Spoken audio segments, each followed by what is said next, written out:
Selamat pagi, siang, malam. Kami dari kelas 3 SIM A, jurusan Sistem Informasi dari Universitas Internasional Batam, akan mempresentasikan topik paper kami tentang pelayanan digital dengan AI di rumah sakit yang beranggotakan ada Richie Marlon, Henley, Sela, Joyce, Juven Gautama, dengan saya sendiri Rido, dan ada William Ali. Yang pertama-tama kami akan mulai membahas dari abstrak, di mana yang akan dilakukan oleh Richie Marlon. Silakan Richie. Oke, jadi yang akan kami bahas yang pertama itu table of content. Yang pertama itu adalah yang pertama abstrak, yang kedua latar belakang, yang ketiga adalah rumusan masalah, dan yang terakhir itu adalah jurnal pendukung dan referensi. Selanjutnya, yang ini adalah abstrak. Di sini kami tujuan kami membuat PPT ini adalah mengenai teknologi robot dalam dunia keperawatan dan menganalisis dampak teknologi robot perawat bagi pelayanan keperawatan. Jadi, robot perawat atau robot nurse ini berkembang karena adanya virus yang disebut itu COVID-19. Karena robot ini juga sudah didesain untuk bisa berinteraksi dengan manusia. Jadi faktor perkembangan dari robot ini adalah semakin meningkatnya penyebaran penyakit menular yang sangat tinggi. Terus yang selanjutnya itu adalah peningkatan populasi lanjut usia. Dan yang terakhir itu adalah kurangnya waktu perawatan ke pasien dan keterbatasan sumber daya perawat.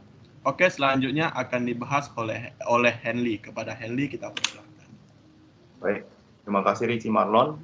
Mengapa kita memilih ide ini sebagai pembahasan pada paper ini? Karena perkembangan robot perawat itu dipengaruhi oleh beberapa faktor, diantaranya itu meningkatnya penyebaran penyakit yang menular yang semakin tinggi. Di mana seperti yang kita tahu bahwa di waktu sekarang ini ada satu penyakit yang sangat menular yaitu COVID-19, bukan? Jadi kami membuat ide ini untuk menanggulangi penyakit menular ini. Kemudian peningkatan populasi lanjut usia. Kemudian kurangnya waktu perawat ke pasien dan keterbatasan sumber daya perawat. Ini karena kami ada melakukan riset bahwa jumlah perawat di Indonesia tergolong rendah. Maksudnya sangat sedikit orang yang ingin menjadi perawat sekarang karena mereka juga takut dengan ada kondisinya COVID-19 ini, takutnya ketularan. Karena itu perawat di Indonesia sangat sedikit. Jadi kami membuat ide ini sebagai ide paper kami. Oleh karena itu, penggunaan robot perawat ini kami merasa mampu mengatasi semua hal itu. Baik, tolong di next. Jadi rumusan masalah apa aja yang akan kami bahas pada pertemuan ini? Yang pertama itu apa itu artificial intelligence? Yang kedua itu apa itu robot nurse? Tiga, bagaimana terciptanya robot nurse? Dan keempat, bagaimana cara kerja robot nurse? Kemudian, apakah dampak dari robot nurse? Dan yang terakhir itu, di mana saja negara yang menerapkan robot nurse? Baik, selanjutnya akan dilanjutkan oleh Juven Gautama. Persilakan Juven Gautama waktu dan tempatnya. Oke, baik. Terima kasih, Hendy. Ya, sebelumnya saya ingin menjelaskan dulu. Seperti yang kita ketahui dari kata AI, itu sendiri merupakan suatu kecerdasan yang ditunjukkan oleh mesin, di mana telah dibentuk pemikiran manusia yang dituangkan kepada mesin. Jadi, mesin itu dapat bekerja seperti layaknya seorang manusia. Tapi karena perkembangan zaman, semakin berkembangnya zaman ini membuat AI ini semakin pintar. Jadi bahkan yang tidak bisa dilakukan oleh manusia sekalipun mampu dilakukan oleh AI ini sendiri. Kemudian topik yang kami bahas di paper yang ini yaitu robot nurse. Jadi robot nurse itu apa? Robot nurse itu adalah robot yang awalnya diciptakan untuk membantu manajemen asuhan keperawatan, yaitu nursing home. Jadi seperti yang kita ketahui ya, di mana sekarang zamannya lagi pandemi COVID-19 ini, menurut kami robot nurse ini sangat menjadi suatu solusi untuk menyelesaikan permasalahan itu. Karena kita ketahui pandemik ini menular dan menyebar melalui kontak fisik.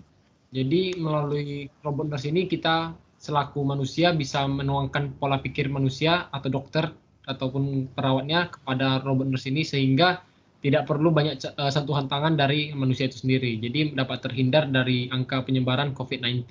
Jadi menurut kami ini sangat cocok dan bisa diterapkan untuk kedepannya di negara kita yaitu negara Indonesia.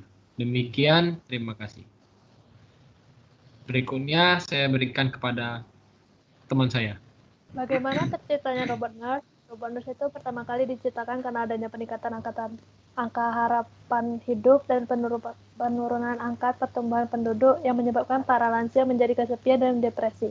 Karena di Jepang itu angka kelahirannya rendah, jadi mereka berpikiran buat robot untuk melayani para lansia supaya para lansianya tidak kesepian dan tidak merasa sendiri gitu. Cara kerja robot. Jadi kami menyimpulkan ada 4 cara kerja robot. Yang pertama dapat membantu pembedahan paraloskopi. Paraloskopi ini dia dapat membantu dalam pembedahan. Jadi dia bisa nge-scan yang ada di dalam pas pembedahan. Terus dia bisa melayani pasien. Dia bisa ngasih obat ke pasien, bisa ngasih makanan, melayani layaknya seperti perawat. Terus yang ketiga, dia dapat melakukan komunikasi jarak jauh terhadap dokter. Jadi dokternya itu misalnya kalau dokternya lagi di luar, nggak ada yang jaga pasien, jadi si robot ini bisa ngobrol langsung si dokter ini bisa ngobrol langsung dengan si pasien dengan perantara si robot ini. Terus si robot ini memiliki karakteristik yang berbeda, jadi di setiap ruangan itu si dokter ini memiliki karakteristik yang berbeda-beda. Misalnya kayak di ruang ICU. Di ruang ICU-nya dia lebih bisa nge-scan, atau enggak kalau yang di dalam rumah sakit yang biasa, dia hanya bisa untuk melayani. Udah, sekian dan terima kasih. Selanjutnya. Kali ini saya akan menjelaskan kelebihan dari robot nurse. Yang pertama itu adalah membantu pekerja perawat sehingga menjadi lebih efisien. Kayak contohnya ini, robot ini bisa mengangkat beban-beban yang berat-berat kayak gitu. Contohnya kayak robot ini mengantarkan pasien ke ruangannya gitu. Jadi bisa mengantarkan pasiennya kemana-mana. Terus yang kedua adalah dapat mengurangi tingkat depresi. Bisa ditunjukin gambarnya. Nah, gambarnya kayak robot ini kayak robotnya bentuknya kayak anjing laut. Nah, robot ini bisa menemani kita sebagai teman saat kita merasa kesepian. Terus bisa jadi asisten kita. Yang ketiga, mengurangi biaya pengeluaran dan meningkatkan penghasilan. Kalau ini lebih ke finansial, jadi di rumah sakit itu nggak perlu meng-hire perawat-perawat lebih banyak, jadi lebih baik menggunakan robot saja. Terus yang keempat, kedepannya dapat membantu rehabilitas pasien. Tapi ini masih dalam uji coba. Kayak contohnya itu penggunaan SAR. Dia itu ada pasien yang terkena stroke trauma, tapi hasilnya itu cuma bisa menjadi interaksi positif antara SAR dengan usernya. Ini ada kekurangan robot nurse. Yang pertama itu ada sistem error. Nah, sistem error ini itu seperti terjadinya gangguan. Jadi gangguannya itu seperti robot ini menjadi kayak liar gitu, kayak memberikan obatnya kayak berantakan, pokoknya kayak semacam sistemnya lagi error dan itu kayak rusak gitu, berantakan, kacau. Terus yang kedua ada robot tidak memiliki sense of caring seperti layaknya manusia. Jadi dimaksud dalam kata ini adalah robot ini tidak memiliki perasaan, dia nggak seperti manusia yang mempunyai perasaan. Yang ketiga adalah robot tidak mempunyai sense of humor. Nah, robot ini tidak tidak bisa membedakan yang mana itu candaan dan yang mana itu kayak serius gitu. Jadi itu cuma mendeteksi saja. Oke, next. Ya, negara mana yang menerapkan robot nurse? Ya, di negara Jepang dan China sudah menerapkan robot nurse dibandingkan dengan negara-negara lainnya. Dan referensi yang kami dapatkan bukan cuma dari satu, kami mendapatkan referensi dari 4 website yang tepat dan jelas. Dan informasi kami lebih akurat. Ya, dari presentasi kami. Mohon maaf jika ada kesalahan kata.